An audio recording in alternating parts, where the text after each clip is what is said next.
Chapter 13, Damage Control, for them and for you. Julie and Maggie were both smiling, happy to be rested with full tummies after the meal break following the first segment of the day, 5 recruitment events. Julie was a sophomore sorority member and Maggie was a new student.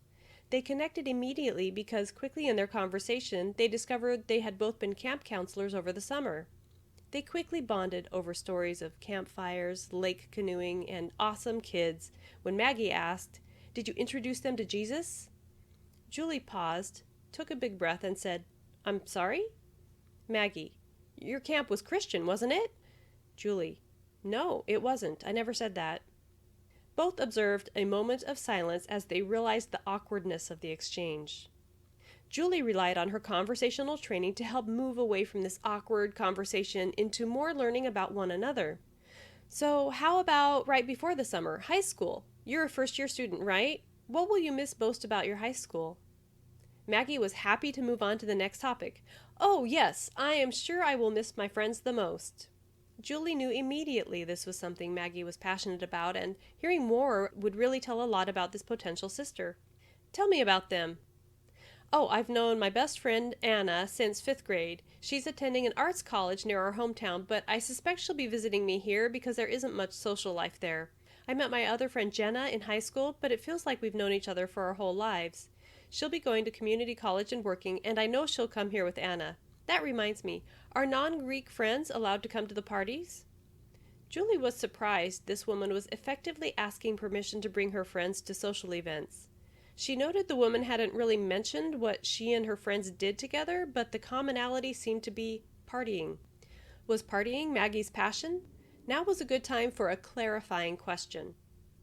Julie, "So what did you, Anna, and Jenna enjoy doing together?" Maggie, "Mostly we'd go have fun, go out at night, go to the underage clubs, or sometimes to house parties." Julie, having grasped a new perspective on Maggie, was ready to move on to a new subject. "Sounds like you girls are a fun group," she said. Oh, and we study and do schoolwork together too," interjected Maggie. "Oh, of course, it's unavoidable, isn't it?" Julie said with a smile. At that moment, a new sorority member arrived to meet Maggie. Julie facilitated the proper introductions, then eloquently transitioned out, leaving the new pair to talk about, quote, missing friends from high school and planning to sustain the friendship across the miles. People say things they shouldn't. People say things they regret. Even worse, people say things they shouldn't and never realize it so they can never regret it. Accidents happen to the best conversationalists, including highly trained upper-class sorority members. So it can happen to anyone, even guess who.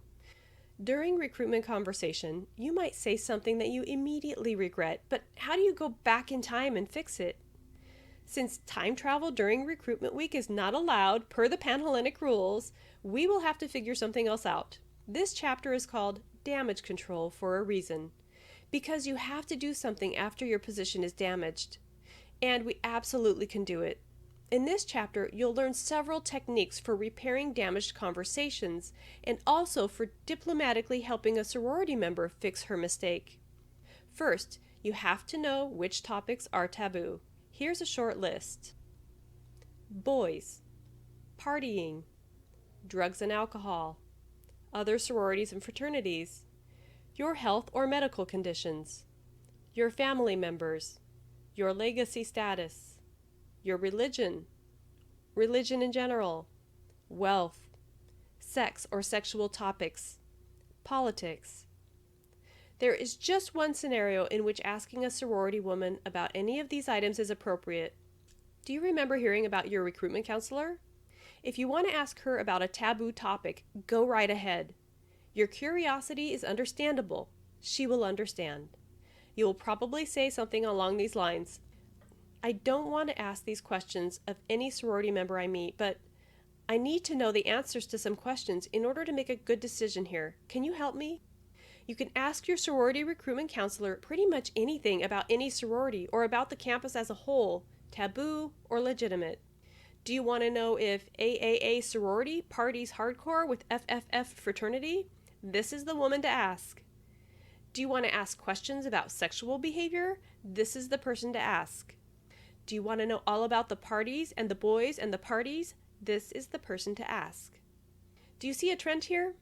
Your recruitment counselor will respect the confidentiality of your relationship, and your inquiries will not reflect poorly in your invitation results.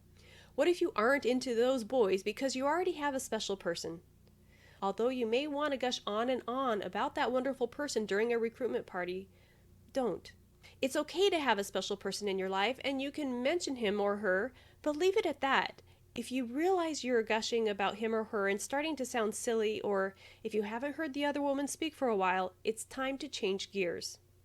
You could turn it around very quickly by saying, "So enough about that. Do a lot of your sisters have relationships? How do they balance their commitments between school, sorority, and their relationship?" Bravo! Now your conversation partner gets to tell you all about their social events, how women include relationships in their commitments, some examples of recent social functions, and maybe even some fun or embarrassing stories.